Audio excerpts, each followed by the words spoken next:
In this video, we're going to discuss geometric sequences. A geometric sequence is a sequence in which the numbers increase or decrease by a common ratio.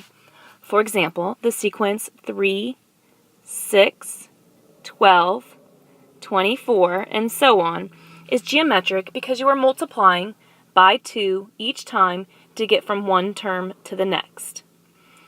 Therefore, the common ratio, which again is denoted by the variable r, is 2. Recall from our previous lesson that an arithmetic sequence is one in which you add or subtract the same number each time. That number is known as the common difference. Writing the rules for geometric sequences is pretty simple. You've already learned how to write the recursive rule. Remember, for any recursive rule, you always provide the first term. Then, to find any other term, a sub n, you must take the term in front of it and multiply by r. Earlier in the week, we discussed that many times the r would be written in front. So many times you may see it written as a sub 1 equals whatever the first term is, and then a sub n equals the common ratio times the previous term. The explicit form is also fairly simple. To find any term, a sub n, take the first term, a sub 1, multiply by the common ratio to the n minus 1. Hopefully you notice that looks a little familiar. That looks like our exponential function, y equals a times b to the x. The main difference is the fact that you have this minus 1 here. The reason you subtract 1 is because with a sequence you start at the first term and not the y-intercept. So we must shift our whole function to the right one. And when we talked about transformations, we said in order to shift to the right one, we must subtract 1 from our exponent. Let's try a few examples. Consider the infinite sequence 125, 25, 5. Write both the recursive and explicit rules and then find the 8th term. In order to write either rule, we must identify the first term, which hopefully is very clear that that first term is 125 because it's the first number. And you must also identify the common ratio. The common ratio is what you are multiplying by every time. Many of you may look at that and say, we're not multiplying by anything, we're dividing by 5. But remember that division can always be changed into multiplication. We are dividing by 5, which is the same thing as multiplying by 1/5. So the common ratio is 1/5. If the common ratio is not obvious to you, you can find the common ratio by taking any term and dividing by the previous term. So we can take 25 and divide by 125. If you reduce that, it's 1/5. Or you could also take the 5 and divide by its previous number, which is 25, which again gives you 1/5. So this kind of confirms that it's geometric because we are multiplying by 1/5 each time. Now that we know the first term and the common ratio, we can set up our rules. So let's start with recursive since you've already done it before. The recursive rule must start by providing the first term. So our first term is 125. And then to find any term, we are going to take 1/5 and multiply it by the previous term. And that's it.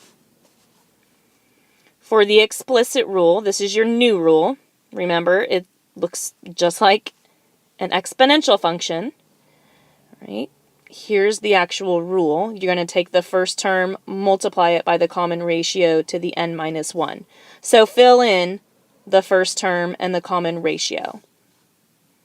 The first term, again, was 125. The common ratio is 1/5 to the n minus 1. That's your explicit rule. Unlike arithmetic sequences, there is no simplifying required. Plug in your first term, your common ratio, and you're done, which is really nice and very quick and easy to use. So now let's see if we can find the 8th term. Remember that finding the 8th term really means that they're just asking you to find a sub 8. Remember that your subscript 8 is your n value. So all you have to do is plug 8 in for n. So we're going to do 125 times 1/5 to the 8 minus 1. You can simplify that, or you can go straight to your calculator. Just keep in mind the order of operations. You will not multiply 125 times 1/5 first. You must take 1/5 to the 7th power and then multiply it by 125. But you can just type that into your calculator, and when you do that, you will get 1 over 625. So the 8th term would be 1 over 625. Let's try another example. Write the recursive and explicit rule of a geometric sequence if the common ratio is 2 and the 16th term is 163,840. So essentially, they've given us the common ratio, which is r equals 2, and they've also given us the 16th term is 163,840. Remember that in order to write the rule, we need the common ratio, and we also need the first term. We don't have it, but we can find it. To find it, we're going to use the explicit rule.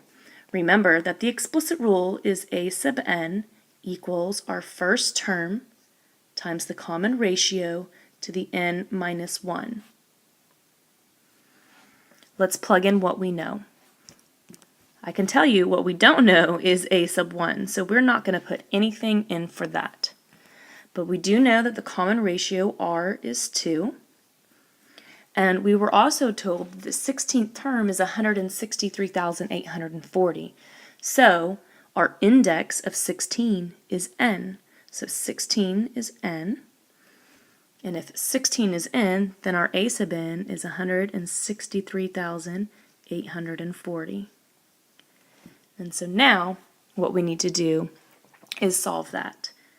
We cannot simplify anything on the left side. However, we can do 2 to the 15th power. The reason we do 2 to the 15th power is because 16 minus 1 is 15. 2 to the 15th power is 32,768. Now to isolate a sub 1, we would divide both sides by 32,768.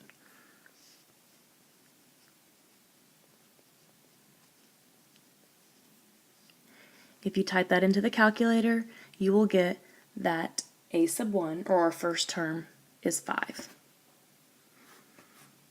That's really important, because now that we know the first term and we have our common ratio, we can write both the recursive and the explicit rule. Let's start with the recursive rule. For our recursive rule, we always provide our first term, which we just figured out was 5.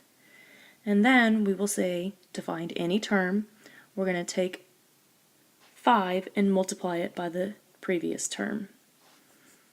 Remember, a sub n represents any term you want to find, and a sub n minus 1 is the term in front of it. For the explicit rule, again, that's our formula that I already wrote down at the top. A sub n equals a sub 1 times r to the n minus 1. All we have to do is plug in our first term and our r value, our common ratio. So a sub n equals our first term, which we figured out was 5, times the common ratio of 2, and then to the n minus 1. Done. That's it.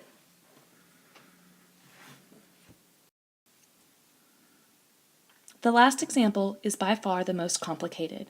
Given the fourth term of a geometric sequence is 2,916 and the seventh term is 108, find the 16th term. In order to find the 16th term, we must identify the common ratio, r, and the first term.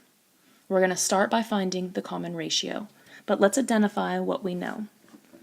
We know that a sub 4 is 2,916 because they told us the fourth term is 2,916. We also know that the seventh term, a sub 7, is 108, and we're looking for a sub 16, which is the 16th term.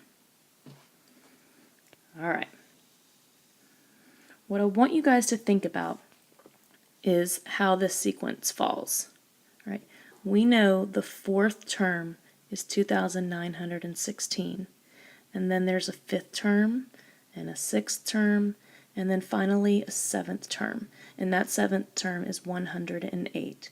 So what do we need to multiply by to get from the fourth term to the fifth term to the sixth term all the way to the seventh term? So one way to look at that is to start with the very first term that they gave you, the 2,916. In order to get to the seventh term, we would have to multiply by r once to get to the fifth term, again to get to the sixth term, and then finally and one additional time to get to the 108th term. So we would need to multiply by r 3 times, or r cubed. And when we do that, that should equal our seventh term, which is 108. You can get the exponent of 3 by taking the indexes that were given to you and subtracting them. 7 minus 4 is 3. Kind of depends if you're a more visual person or if you like to think about it more algebraically, but that's where the r cubed came from. So in order to solve this, we need to divide both sides by 2,916. Use your calculator, let it reduce it for you. Don't write it as a decimal. 108 over 2,916 is 1 over 27. And then the final thing that you need to do is figure out what times itself 3 times would give you 1 over 27. One way that you can do that is to raise it to the 1/3 power. And you can use your calculator to do that. You do to the 1/3 because it cancels out with the 3, and r would equal 1/3. 1/3 times 1/3 times 1/3 is 1 over 27. Now that we have the common ratio, we're ready to identify the first term. So this is going to be like what we did in example 2. So we're going to use our recursive form, and we're going to plug in what we know. We do not know the first term, so we will not plug in. We'll put 1/3 in for r. We have 2 choices for n. Remember that n is the index, so we can either use 4 or 7. I'm going to use 4 because it's the smaller number. If I use 4 for my n value, then I must use 2,916 for my a sub n value. Now, we're going to figure out what 1/3 to the 3rd power is, which we kind of just did the opposite of that. And the reason we're doing 3rd power is because 4 minus 1 is 3. 1/3 times 1/3 times 1/3 is 1 over 27. And then we need to get rid of multiplying by 1 over 27. The easiest way to do that is to multiply by the reciprocal. That should be a multiplication symbol, not a subtraction. Whatever you do to one side, you must do to the other. Those are going to cancel out, and you're going to be left with your first term is 27 times 2,916, which is 78,732. So you have your common ratio is 1/3, and your first term is 78,732. Now we'll need to go back and use those values to find our 16th term. Since I ran out of room, I'll continue this on the next slide. So we just established that our common ratio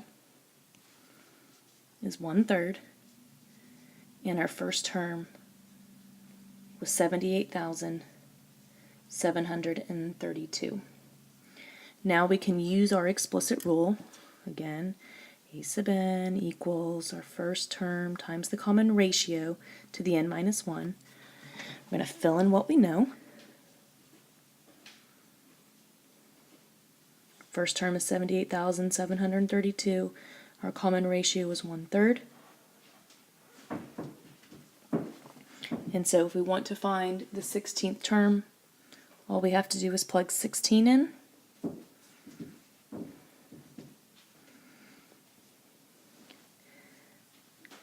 This is something you would definitely want to use your calculator on. You can type it in as is.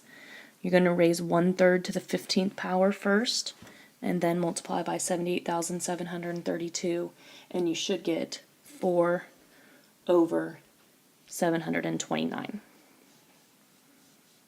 So the 16th term is 4 over 729.